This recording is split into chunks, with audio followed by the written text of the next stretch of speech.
Assalomu alaykum hurmatli o'quvchilar. Darslarimizni davom ettiramiz. O'tgan safargi darsimizda sizlar bilan Writing Task 1.1 ni yozishni o'rgandik va endi bugungi darsimizda Task 1.2, ya'ni ana shu Part 1 ni davomini yozishni o'rganamiz. Mavzuni biroz eslatib o'taman bu yerda. Demak, you are a member of fitness club, ya'ni fitness klubi a'zosiz va sizga email keldi menejerdan va quyidagi mazmundagi email kelgan. Dear member, I'm sorry to inform you that the fitness center is closing for a month. Ya'ni fitness markazimiz bir oyga yopilayotganligi haqida sizni ogohlantirmoqchiman deb aytyapti. Keyingi dushanbadan boshlab the building needs some repairs. Ya'ni bino ozgina ta'mirlanishi kerak. Va we also plan to install some new equipment. Yangi equipmentlar o'rnatmoqchimiz, ya'ni yangi jihozlar o'rnatmoqchimiz. What else do you think should be changed? Ya'ni yana nimalarni o'zgartirishimiz kerak sizning fikringizcha? As the center will not operate for a month, what kind of alternative activities should we organize? Ya'ni qanaqa alternativ mashg'ulotlarni tashkil qilsak bo'ladi? Ya'ni muqobil o'rnini bosuvchi mashg'ulotlar qaysilarini tashkil qilsak bo'ladi? Va bu vaqt davomida deganim, meantime deganim. We appreciate your opinion very much. Ya'ni sizning fikringizni juda ham qadrlaymiz deb tugatyapti. Va Task 1.1 do'stimizga yozilgan xabar edi va bu yerda do'stimizga xat yozishimiz kerak edi. U ham who is also a member of the club, ya'ni u ham klubning a'zosi va write about your feelings, ya'ni mana shu masala bo'yicha nimalarni his qilayotganligimiz va what do you think the club management should do, ya'ni klub ma'muriyati nima qilish kerak bu masalada degan ikkita savolga javob berishimiz kerak edi. Write about 50 words. Bu qismini tugatdik biz oldingi darsda va endi navbat mana bu task 1.2 ga. Bu yerda ham xuddi shunday mazmundagi demak shart, ya'ni faqatgina endi do'stimizga emas, balki menejerga xat yozamiz va bu yerda ham o'sha feelings, ya'ni qanday hissiyotlar o'tayotganligi va what do you think the club management should do. Xuddi shu narsa tepada aytilgan, ya'ni klub ma'muriyati bu masalada nima qilish kerak. Lekin bu yerda ko'rib turibsiz 50 ta so'z emas, balki 120 ta va 150 ta so'z atrofida yozish talab etiladi. Ya'ni task 1.1 bilan 1.2 ning farqi bu informal yoziladigan xat, bunisi esa formal yoziladigan xat va albatta so'z boyligida ham anchagina katta farq bor. Lekin umumiy jihatlari o'sha berilgan task o'zgarmagan va mana bu Task 1.1 da ishlatgan ideyalaringizni bemalol Task 1.2 da ishlatishingiz mumkin. Faqat kengaytirilgan holatda ko'proq yozishingiz talab etiladi. Butunlay yangicha bir narsa o'ylab topish shart emas. Do'stingizga yozgan fikrlaringizni pastda ham takrorlashingiz mumkin asosiy g'oyalarni va bu yerda endi biroz kengaytirilgan shaklda yozish talab etiladi xolos. Endi mana o'zini alohida ko'rishimiz ham mumkin berilgan task va task 1.2, ya'ni menejerga yozayotgan xatimiz va ozgina plan tuzib olgan edik. O'tgan safargi videoda buni qilgan edik. Biroz shuni yana takrorlab o'tamiz. Ya'ni rejamiz ikkita narsani yozishimiz kerak: feelings va what the club should do. Xo'p, endi feelings masalasida, qanday his qilayotganligingiz masalasida biz yozishimiz mumkin. Upset bo'ldik deyishimiz mumkin, sad bo'ldik, ya'ni xafa bo'ldik, hafsalamiz pir bo'ldi. Lekin ikkinchi tomondan xursandmiz, chunki biz o'sha fitness centerga yangi jihozlar o'rnatilayotganligi sababli. Endi asosiy kattaroq yoziladigan qismlardan biri bu bizni tavsiyalarimizga keladigan bo'lsak, misol uchun upgrade changing rooms, ya'ni kiyim almashtirish xonalarini upgrade qilinglar, yangiliklar demoqchimiz, yoki showers, dushlarni yangiliklar va outdoor fitness sessions, ya'ni alternativ mashg'ulotlar sifatida tashqarida mana shu outdoor fitness sessiyalarni, mashqlarni o'tkazishni demak biz tavsiya qilamiz. Asosiy qismi mana bu qismi bo'ladi. Mana bu feelings qismi ham albatta birinchi introduction qismida aytib ketishimiz kerak bo'ladi. Endi hozir mana shu umumiy brainstorm qilib olgan rejamizni aynan qaysi qolipga solishimizni ko'rib chiqamiz. Demak, mana keyingi slaydda ko'rib turibmiz. Bu structure masalasida demak 5 ta qismdan iborat. Birinchisi bu salutation, ya'ni salomlashamiz. Dear sir bo'lishi mumkin, dear Mr. John bo'lishi mumkin, dear Miss Emily bo'lishi mumkin. Ya'ni qanaqadir rasmiy so'z bilan, salomlashish bilan boshlab olamiz. Bu oldingi imtihondagi letterlarga o'xshash shakl bu yerda. Va endi keyingi paragraflarda birinchisi demak intro paragraf, ya'ni introduction paragrafda nimalarni yozishimiz kerak? 2-3 gapdan iborat bo'ladi. Birinchi o'rinda rahmat aytib olamiz. Ya'ni rahmat bizni ogohlantirganingiz uchun, ma'lumot berganingiz uchun rahmat deb olamizda va undan keyin how you feel, ya'ni o'zimizni qanday his qilayotganligimizni yozamiz. Misol uchun biz aytishimiz mumkin, bundan xafa bo'ldik, bundan demak yoki xursand bo'ldik yangi equipment qo'llayotganligidan deb. Va keyingi paragraflarda suggestionlarimiz, ya'ni takliflarimizni bildiramiz. Aytib o'tdik, bu yerda 3 yoki 4 gap bo'ladi. Undan oldingi slaydda ko'rib chiqdik, ya'ni qanaqa suggestionlarimiz bor. Misol uchun upgrade changing rooms, upgrade showers degan tavsiyalarni berdik va keyingi paragrafda ham yana o'sha suggestions, bu ikkala paragraf ham suggestions bo'ladi. Aytib o'tdim o'tgan oldingi slaydda, ya'ni katta qismi, asosiy qismi mana shu suggestions bo'ladi. Bu yerda ham taxminan 3-4 gapdan iborat bo'ladi.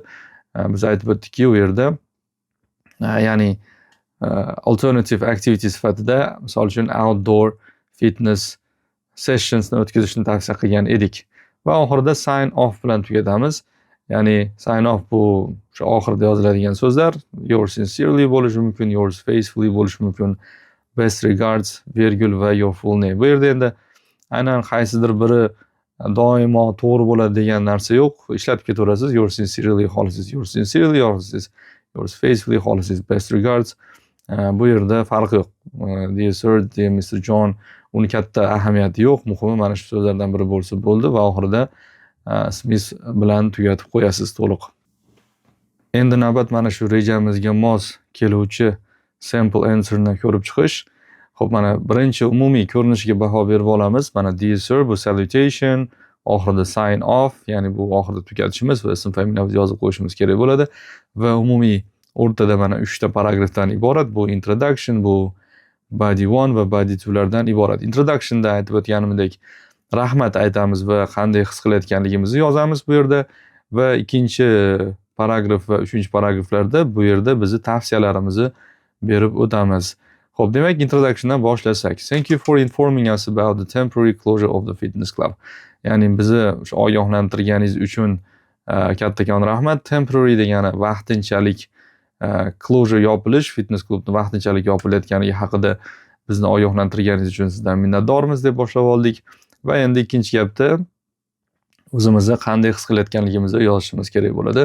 Although I feel disappointed, ya'ni hafsalam pir bo'lgan bo'lsa-da, that I will not be able to train there for a whole month, ya'ni bir oy davomida bu yerda shug'ullana olmasligimdan hafsalam pir bo'lgan bo'lsa-da, I understand the need for repairs and I'm pleased that the new equipment will be installed. Ya'ni mana shu repair, ya'ni ta'mirlashga demak talab borligini tushunaman va men bundan mamnunman, yangi o'sha jihozlar o'rnatilayotganligidan.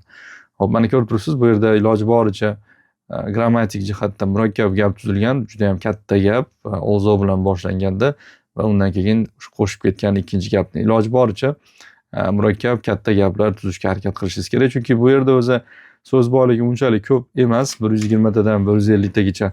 Xolos, endi bu yerda to'liq o'zingizni ana shu yozish qobiliyatingizni to'laligicha ko'rsatib berishga imkoniyat kamroq. Shuning uchun har bir nima deydi, gapdan unumli foydalanish kerak.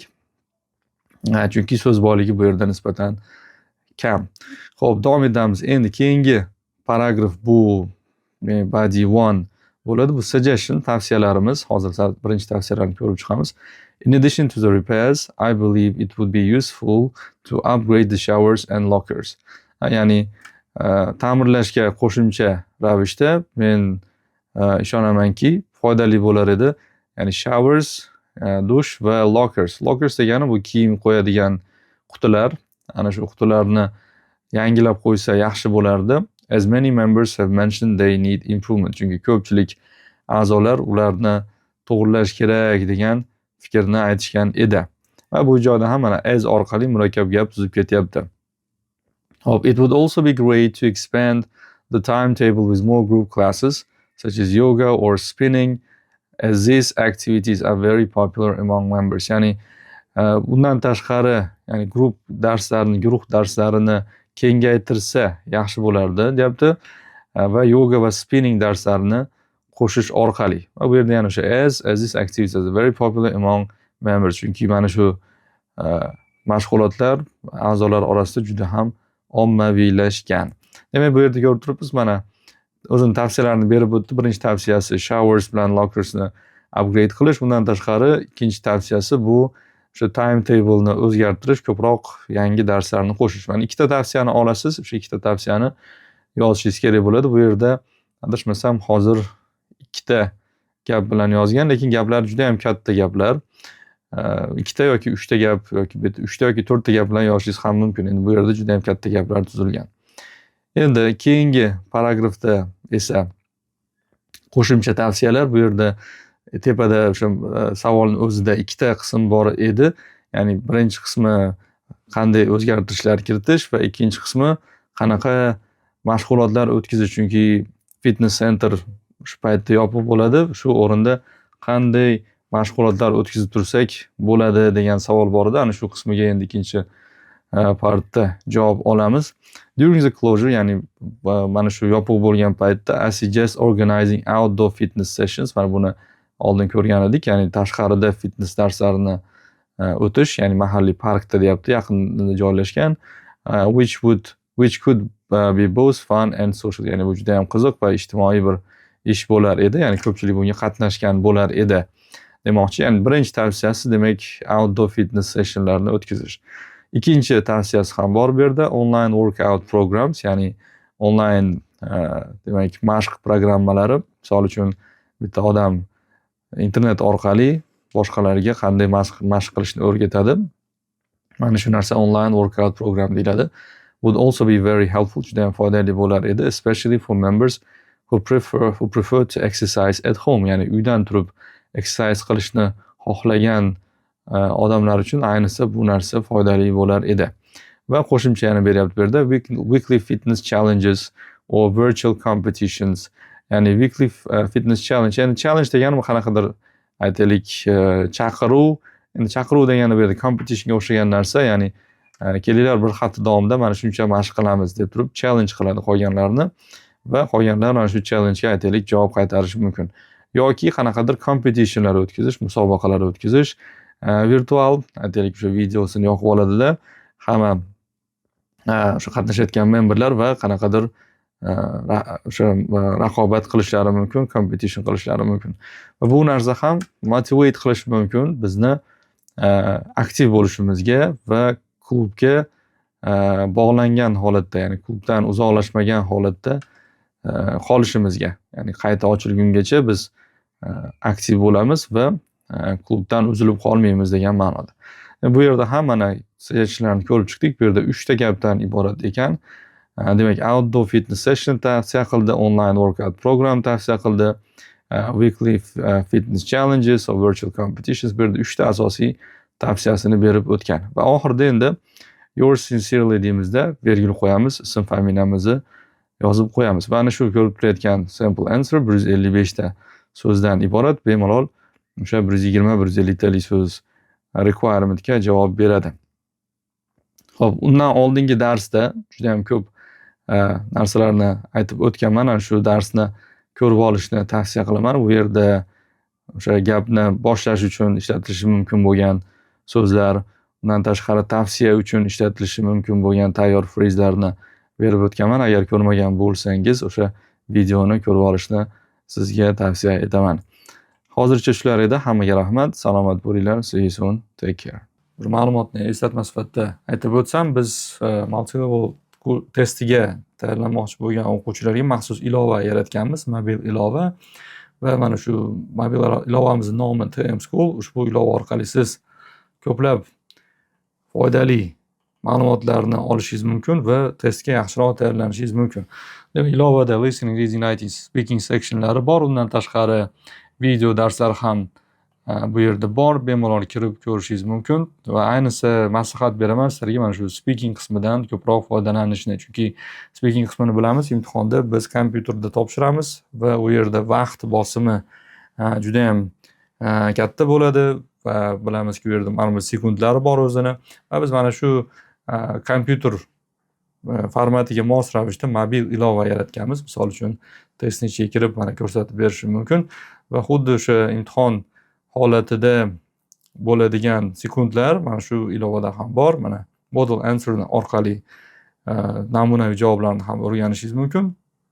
Va namunaviy javoblarni o'rganib bo'lgandan so'ng orqaga qaytasiz, boshlash tugmasini bosasiz va imtihon muhitida test topshirishingiz mumkin. Audiolar yozib boriladi pastki qismida mana bu joyda va sekundlar ketadi tepada mana bu joyda mana sanayapti. Hozir 5 sekunddan keyin javob mana bu please tell me about your best friend mavzusida javob berish kerak. Pastda ovoz yozilib ketilyapti. Undan keyin audioni eshitish mumkin bo'ladi. Xo'p, bu yerda har bir part bo'yicha demak savollar berilgan va savollar aynan tushgan savollar asosida tuzilgan. Ya'ni sizga ham qayta shu savollar tushib qolish ehtimolligi bor. Ya'ni shu tomondan ham ushbu savollarga tayyorlanish juda ham muhim. Rasmli savollar ham bor. Bu part 1 bo'yicha, part 2 bo'yicha ham xuddi shunday, part 3 bo'yicha ham xuddi shunaqa, ya'ni sekundlik partlar bor. Xo'p, savollar bor. Ko'rib chiqishingiz mumkin va full test topshirishingiz mumkin bu yerda. Part 1, part 2, part 3 va full exam shaklida topshirishingiz mumkin. Audiolar yozib olinadi va mana bu joyga tushadi. Buni audioni siz o'qituvchingizga share qilishingiz mumkin, o'zingizga saqlab olishingiz mumkin, eshitib, xato kamchiliklaringizni o'zingiz tinglab ko'rishingiz mumkin. Albatta tavsiya qilamiz ushbu ilovani yuklab olib ishlatishni. O'sha Play Store yoki App Store'dan TM School deb qidirsangiz bemalol yuklab olishingiz mumkin. E'tiboringlar uchun katta rahmat. Salomat bo'linglar. Keyingi darslarda ko'rishguncha xayr. See you soon. Take care.